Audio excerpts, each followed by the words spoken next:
How we doing, guys? The fly I'm going to tie for you this evening, I call the unorthodox palmered cock. The reason it's called the unorthodox palmered cock is you'll see very shortly now in the tying on the fly.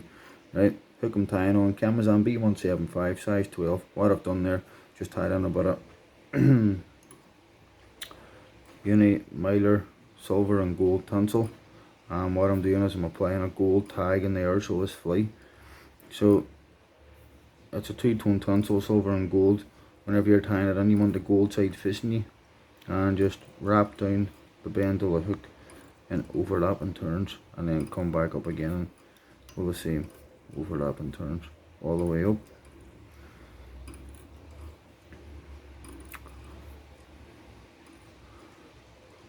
Just catch that in, lock it in,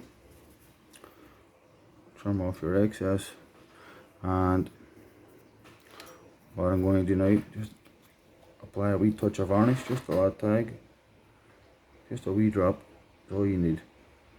What this does is that whenever you're catching trout in this fly, and believe you me, this is a big major big fish catcher, you want that wee coat of varnish just to protect the tag. Now I'm just going to finish that off. 1, 2, 3, and give that varnish time to dry. So I'm going to change this one out.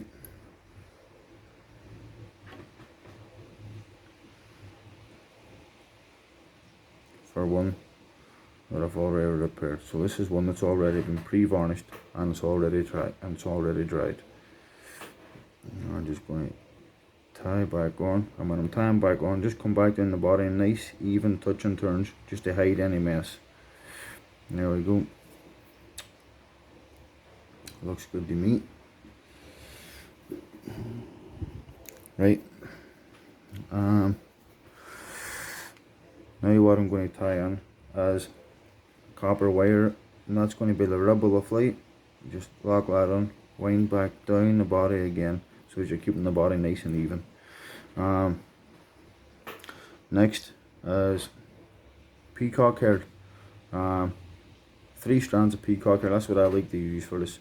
You can use, I know people that do 4, I know some people that only do 2, I like to use 3. So just lock that in, wind right down, so as that your tinsel comes right down and touches the gold tag on the air of the fly, and then come back up the body again on the fly, catching that in. Keep it nice and even all the way down, and then just in nice even turns, wind your peacock herl around. Now what I'm going to do is I'm going to wind down once, down towards the eye, and then I'm going to come back towards the ears about 2/3 of the way. Don't come back the full way, because what you're doing is you're putting a taper on the body of the fly. This is important. And back up again towards the eye.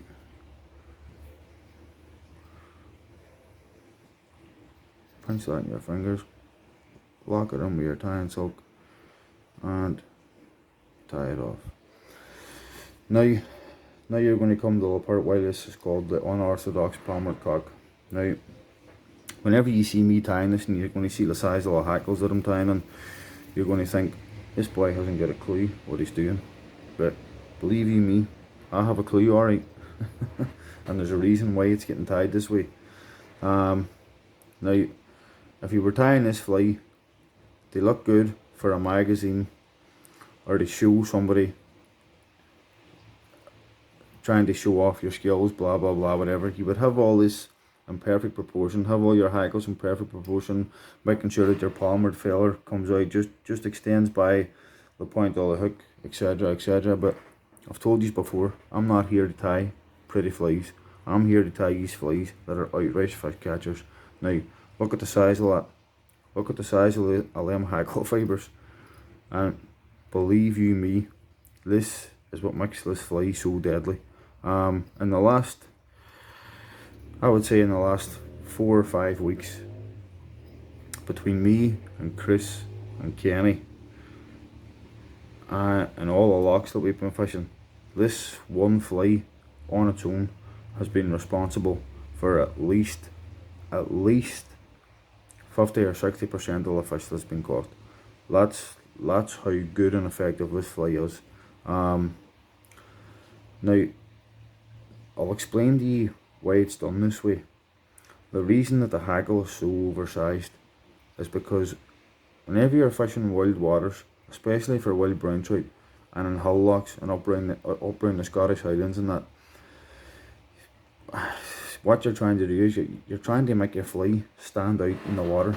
Now you can see there, to any fly tire, anybody would try and tell you that's mental. The size of that hackle for that hook, that's crazy. And you're right, you're probably right, it might be crazy, but whether you think it's crazy or not, it doesn't matter what I think of the fly, it doesn't matter what you think how the fly looks, all that matters is how the fly appears to the fish.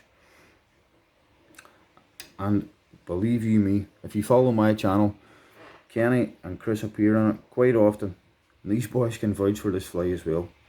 This is devastating at times. So it is. Now, the size of that feller, that hackle feller, is probably at least 4 times too big for the size of the hook. 3 anyway at least. But what this does, whenever the fish see this in the water, and you'll see now too when I tie on the head hackle. Sorry, I'm getting a bit ahead of myself here. That palmered coch hackle, that's what it comes off of there. It's a red game Andean coch hackle, purchased from Cookshall.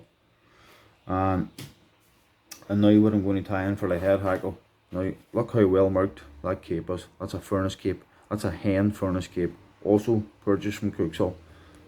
Steve, if you're watching, pal, your stuff's great. But you can see how well marked that is.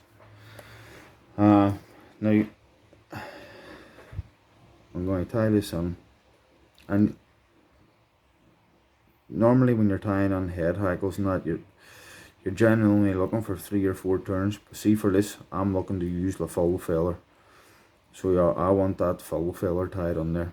That's why I've left so much room at the eye of the hook. And what this does, see when you're stripping this fly through the water, that hackle, see the big palmered hackle on the body and the big head hackle, what it does is it makes the fly pulsate in the water. It gives the fly so much movement in the water whenever you're stripping, and it's that movement that the wild brownies find irresistible. And I can assure you, I know what you all be thinking watching this, especially if you're a fly tyer and if you think, oh, this boy hasn't got a clue what he's talking about. Believe you me, I've been doing this a long time. Chris Gordon, one of my good pals, another fly tyer, been tying flies a fair time, has a really good knowledge about fishing wild hull locks and wild brown trout fishing. He'll tell you the same. This is the way to go. Your hackles need to be oversized, and this isn't the fly that you're going to put in front of somebody and they're going to go, oh wow, that's a beautiful fly. But listen, see when you're away fishing, see, do you really care what somebody thinks of your fly if it's catching you fish? And I can assure you now, this fly, you tie these up, you take it away, you're fishing wild locks for wild brown trout. See, compared to the boy standing beside you, you're going to outfish him all day long. I can promise you that. There we go. That's practically 3/4 of that full feller used to tie in that hackle. And you'll see now, whenever I tie this off, you'll see what I mean about the markings and why you want the full feller tied in. So there we are. Just tease that. Now look at that. Look at that. And as I say, that's a hen hackle tied on there in the head. So you can imagine when you're stripping that through the water, them hackles just go open and close with every pull. And that's what the trout find. Honestly, it drives them nuts. And that right there, that's why it's called the unorthodox palmered coch. You could also use a silver or a gold wire rib on that. I like to use the copper because it just gives the fly just that extra wee bit of flair, along with a gold tag in theirs. And just going to finish this off with a double whip finish.